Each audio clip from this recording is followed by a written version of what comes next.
जी शौकत भारती साहब, एक और बड़ा सवाल, और उस पे हम चाहेंगे कि आप ज़रूर तफसीली बातचीत करें कि जिस तरीके से जो हिज़्बुल्लाह के चीफ हैं हसन नसरुल्लाह, उन्होंने बयान दिया है। उन्होंने कहा है कि जो इज़राइल में अमेरिका या बरतानिया के लोग हैं, वो इज़राइल को खाली कर दें। तो ये जो बयान दिया है, इसको आप किस नजरिए से देखते हैं? क्या कोई इजराइल पर बड़ा हमला होने वाला है, या क्या मंसूबा है? क्यों इस किस्म का बयान आया? और हसन नसरुल्लाह इस वक्त क्या उनकी एक्टिविटीज है? क्योंकि हम लोग जो फोकस कर पा रहे हैं वो अभी हमास, और चूंकि यमन की तरफ कुछ खास तौर से ये जो हसन नसरुल्लाह का, इसको कैसे आप देखते हैं शौकत भारती साहब?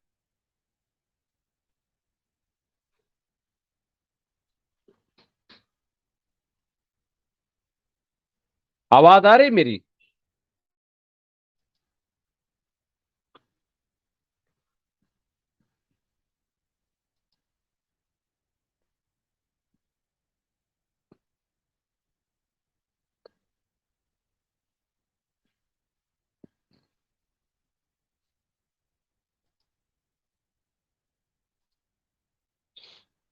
कुछ नेटवर्क की प्रॉब्लम हो रही है।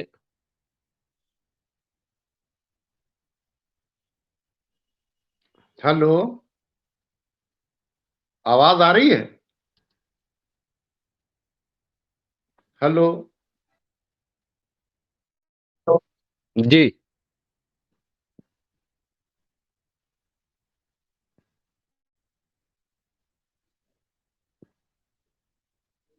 हेलो। मेरी तो आवाज आ रही जी है? जी, आवाज आ रही, आ रही। जी जी। जी जी। देखिए, हिजबुल्लाह की जो एक्टिविटीज हैं वो तो एज इट इज हैं, बाकायदा तौर के ऊपर लेबनान बॉर्डर से वो बाकायदा तौर के ऊपर अटैक कर रहे हैं। आज भी उनके अटैक में मिलिट्री, उनकी कई मिलिट्री के लोग मारे गए हैं। उन्होंने कई टारगेट्स को अटैक किया है। जंग रुक नहीं रही है वो। आज चूंकि उनको एक स्पीच जो उनकी थी उसका अभी कोई डिटेल नहीं मिल पाया है कि क्या उन्होंने कहा।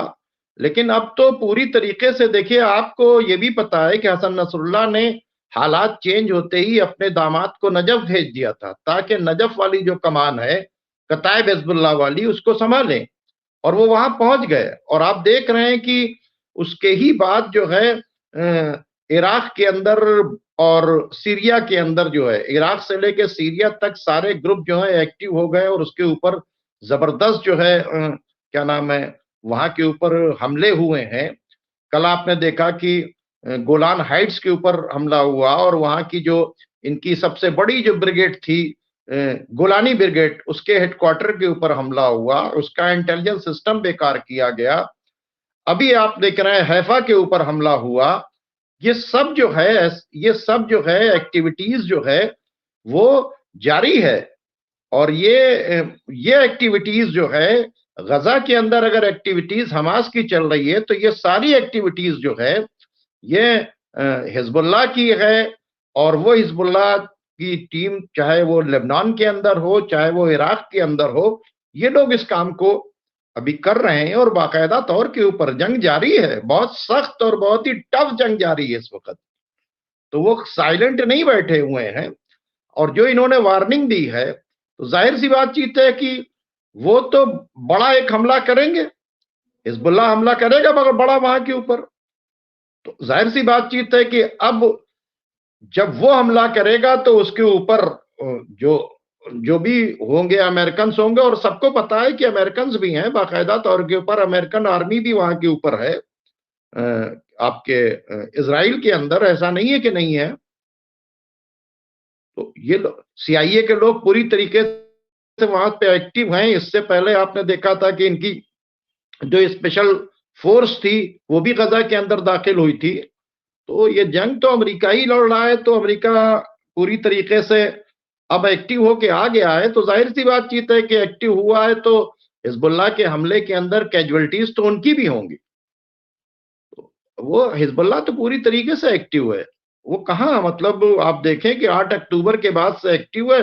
थोड़ा सा जब बात हो रही थी नेगोशिएशन की तो उन्होंने स्लो कर दिया था, लेकिन जैसे ही साले अल अरूरी को कत्ल किया गया, फिर उसके बाद जो है विसाम अल तवील को मारा गया, तो उसके बाद जनाजे पे अटैक हुआ, उसके बाद से हिजबुल्लाह पूरी तरीके से एक्टिव है।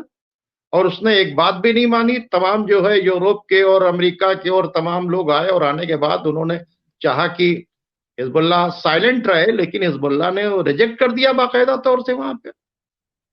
तो वो पूरी ताकत ही इस वास्ते थी कि हिजबुल्लाह को अलग कर दिया जाए, और किसी तरीके से वो मिलिट्री जो है, वो क्या नाम, इजराइल की जो आर्मी है, उसका सारा कंसंट्रेशन गाजा के ऊपर हो। हिजबुल्लाह ने तो इतनी टफ फाइट की कि लाखों मिलिट्री जो है वो वहां के ऊपर आ गई, आर्मी आ गई वहां के ऊपर। वहां से उनको गजा से आर्मी को निकालना पड़ा। ये हिजबुल्लाह ही के अटैक्स थे। हिजबुल्लाह ने उनके रडार सिस्टम को, हिजबुल्लाह ने उनकी जो क्या नाम है, सबसे बड़ी पहाड़ की चोटी के ऊपर जो उनका सबसे बड़ा एयरबेस बना था इंटेलिजेंस का, उसको उड़ाया।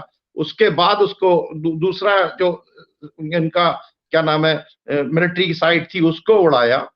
तो और हिजबुल्लाह के हमले की वजह से 4-4.5 लाख लोग जो है वो 8 किलोमीटर से जितने जितने 8-8 शहर खाली किए हैं।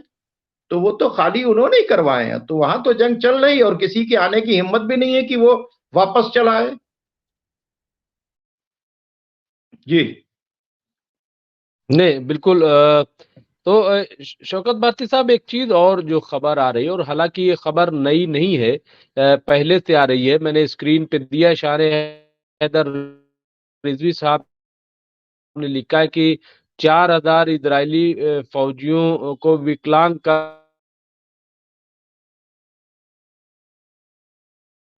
30,000 फौजी जो है वो ये विकलांग का सर्टिफिकेट ले चुके हैं। तो क्या ये विकलांग हुए, या ये खौफ है कि कहीं जंग न लड़नी पड़े?